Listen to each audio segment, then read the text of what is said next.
Alright. Alright, this is my quick head-to-toe assessment of Joseph Randall. And to start the assessment off, I would first wash my hands and then put gloves on.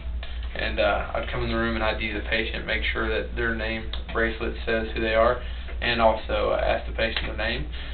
Check both ways, identification. And upon entering the hospital room, I would observe their gait and notice that their gait, or that the patient's gait, was normal. There were no obvious gait abnormalities. Then I would observe his general appearance and his behavior, know that he's calm, he doesn't seem stressed or combative in any way. And from there, I would notice that his hygiene appears normal, nothing out of the ordinary. Let's see, and then as far as his hair goes, I would go ahead and assess from head to toe. Start at the top, just notice his hair seems normal texture. I don't see any scars, lesions, or rashes. Nothing like that. Then I'm going to go ahead and observe his eyes and look at his eyes. He doesn't have any deviation laterally, no obvious deformities. I'm going to have him go ahead and look up for me. Okay, and then up. Alright, and I would know that his sclera was white and his conjunctiva was pink and moist, no discharge or anything. I did notice he has a little scar on his nose, but other than that, no obvious deformities. Let's see, and then from there, I'm going to go ahead and assess his TMJ. I'm just going to have you open and close, and he has no deviation from one way or another, no crepitus or clicking. Let's see. Oh, and right around there is sinuses. I'm going to go ahead and press on the sinuses. Nothing tender, right? So no tenderness to palpation. Next, I'm going to check his pupils. And we got a little light here. Go ahead and just look straight for me. Okay. And I'm going to check that one. That one. And okay, so his pupils are perla. Pupils are equally reactive at round and reactive to light and accommodation. So go ahead and check my finger, or look at my finger, and then look at the wall back there. Look at my finger and the wall. Good. So yeah, they do react to accommodation as well. His ears appear symmetric. They don't seem offset at all. Normal position. I don't see any discharge coming out of either one of them. I don't know if either one of these are tender. No tenderness to palpation. I already said earlier, the nose is symmetric as well. It's midline. Just has a little scar here, but other than that, no lesions or rashes, nothing like that. We'll go ahead and just look up the nose real quick. And the mucosa does look pink and moist. No discharge. His lips look pink and moist. They're not cracked. They don't have any lesions. Nothing like that. Go ahead and open up for me. And his mucosa is pink and moist. His teeth appear normal as far as hygiene goes. And go ahead and say ah. Okay. And his tonsils appear pink and moist as well. They do not appear enlarged. So I would just give those a normal appearance as far as tonsils go. And from there, that's everything in the head. I'm going to go on to the neck. I'm just going to palpate the neck, make sure there's nothing, no tenderness or no masses or lesions are noted. I'm going to go ahead and palpate his carotid. Okay, and other side. Okay, and his carotid pulse appears symmetric and regular rate bilaterally, so I'd give that a +2 as far as that goes. Let's see here, and then from there I'm going to go ahead and look at his back and make sure he doesn't have scoliosis. Go ahead and lean forward for me. Okay, I'm just going to lift this up. Okay, and I do not see any signs of scoliosis.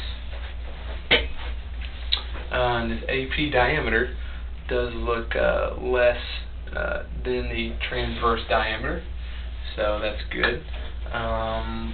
Let's see. And the skin was warm. It doesn't seem tender. And there are no masses. No masses noted. No tenderness. Let's see. And I'm going to do tactile firmness in the front and the back. Whenever I put my hands on you, I just want you to say 99. 99. 99. 99. Okay. And the back as well. 99. 99. 99. Okay. So tactile firmness was normal. It was not increased or decreased in any way. Let's see here. Now I'm going to go ahead and auscultate the lungs, since I just did tactile firmness. Whenever I put the stethoscope on you, I just want you to take a deep breath in and out. Okay. Alright.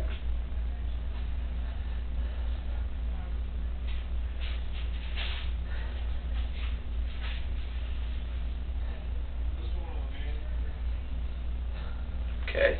So in the front, upper, middle, and lower lobes all sound normal and clear. It's auscultation. I'm going to do the back. Same thing in the back.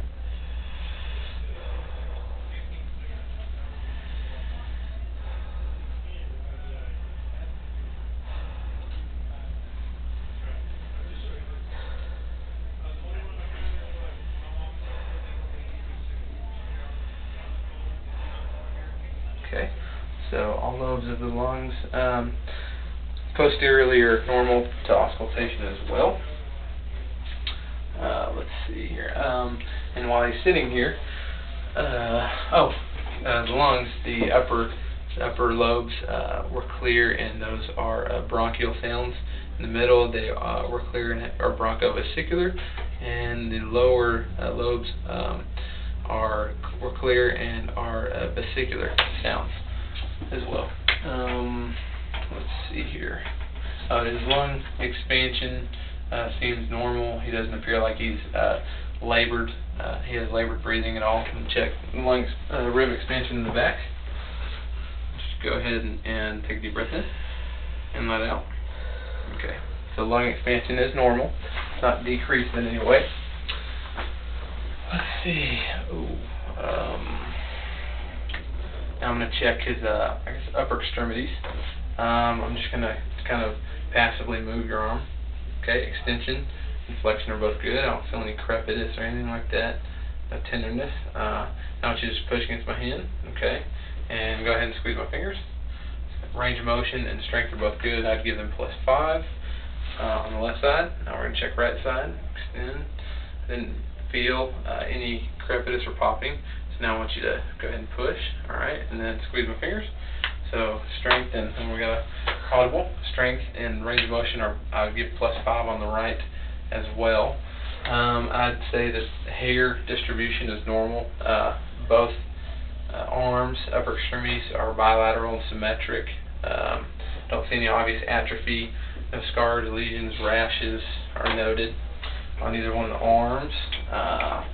Let's see. And now that I did that, I'm going to check, pulse. So I'm going to see your finger and check capillary refill. And came back within about 2 seconds. That's normal. And check the other side as well. Normal is what came back within about a second. I'm going to check radial pulse. I would count this for a minute to assess it, or count for 30 seconds, multiply by 2. Now bilaterally it is regular and appears and feels symmetric on both sides. Let's see. Okay, now I'm going to assess the heart. So I'm going to have the patient just lay back, and you'd be not more than 45 degrees. And what I'm going to do is just feel his apical pulse, which is the PMI at the 5th intercostal space midclavicular line.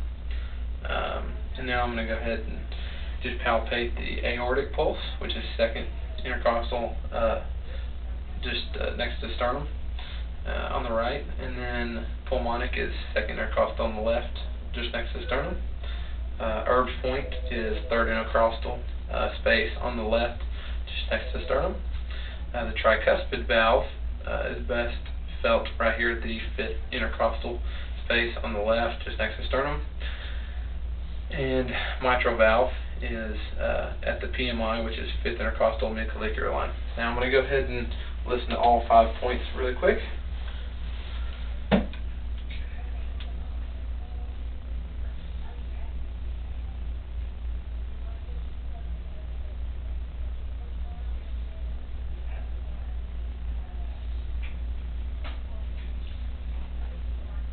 Okay, so the heart sounded regular. I didn't hear any irregular beats or murmurs. All 5 locations sounded normal.